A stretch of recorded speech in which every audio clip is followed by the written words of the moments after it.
Good morning, and welcome to Bumblebee Junction.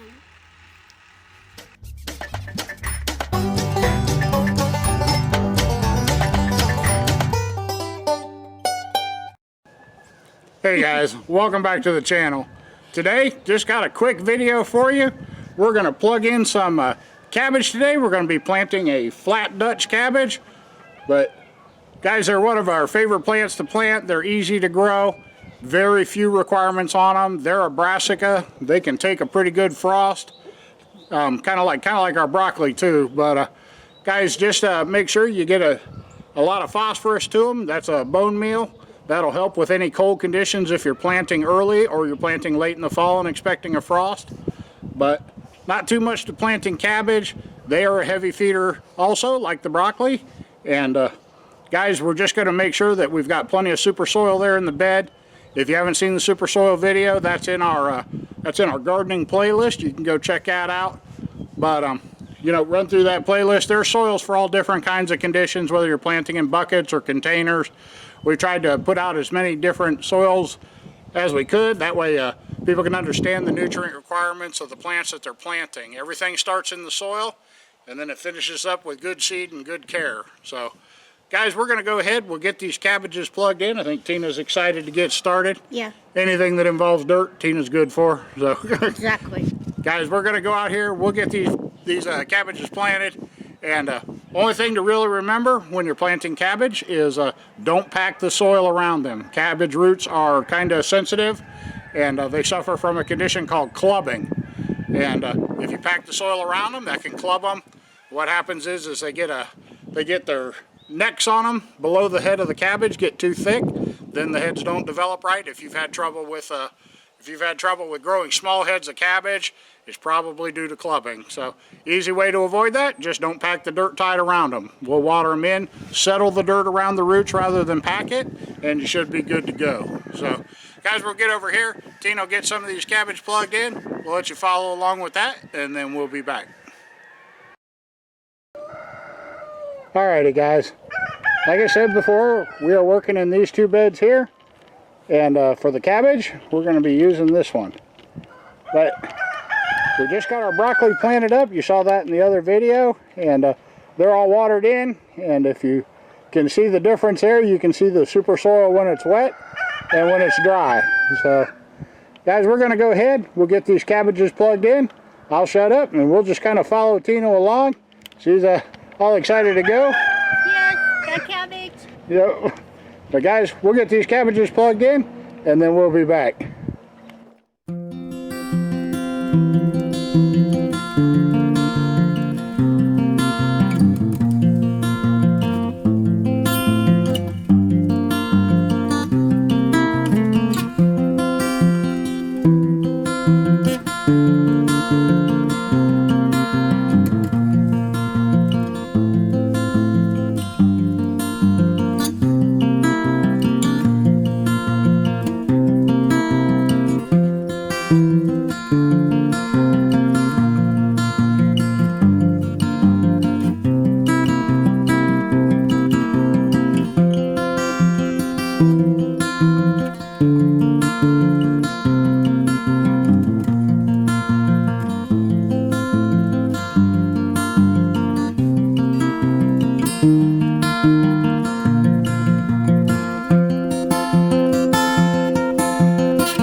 Alrighty, guys.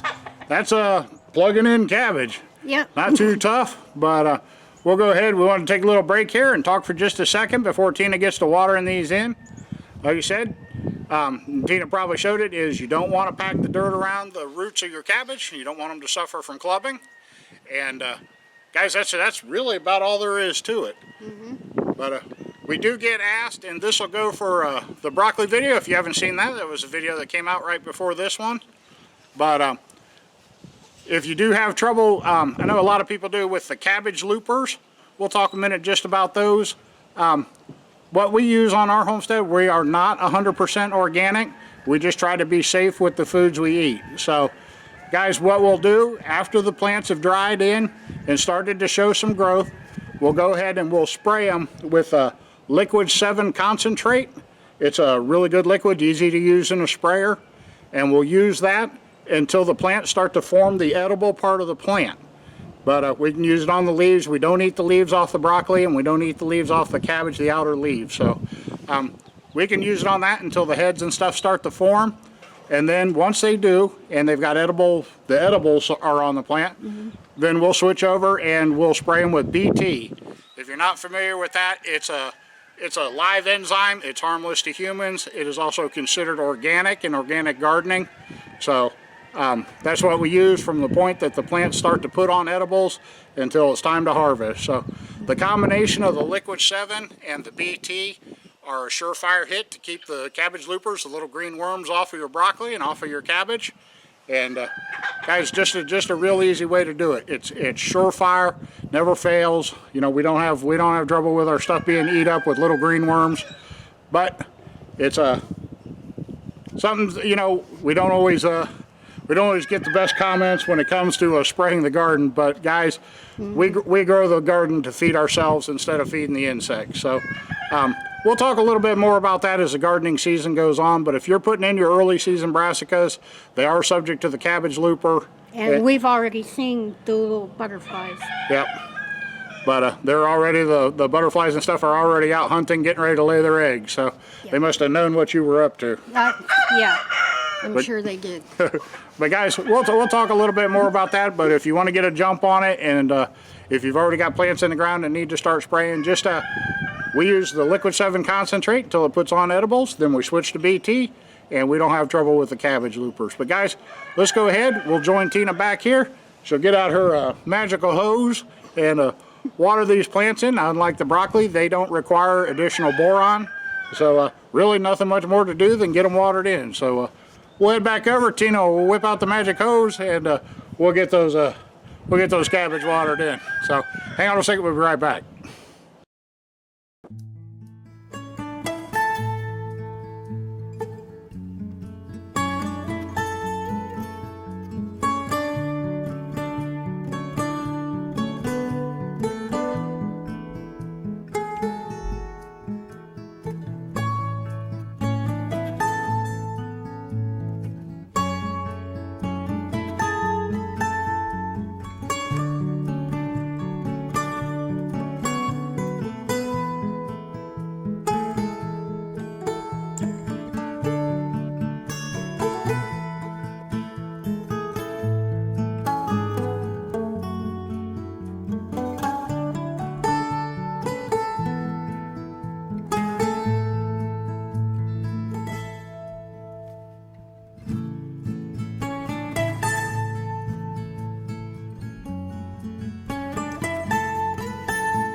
Alrighty guys, that is going to wrap it up for cabbage planting.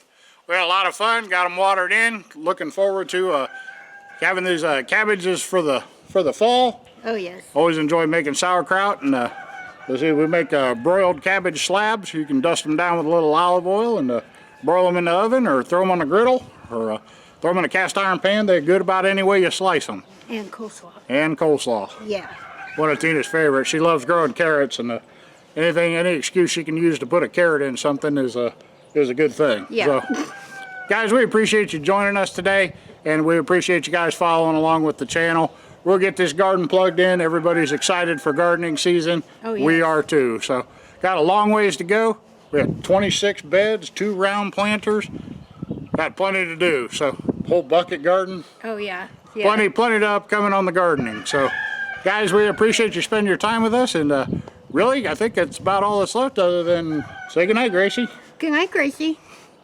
If you're not subscribed to the channel, please subscribe. Don't forget to ring that little bell. It'll let you know when we're out here digging in the dirt and cueing the chickens yet again. If you have any comments, questions, suggestions, anything at all in your mind, please leave them in the little box below. And if you enjoyed today's video, please give it a good thumbs up. But we're going to go ahead and get on out of here. Don't forget, we love you, and we'll see you in the next one.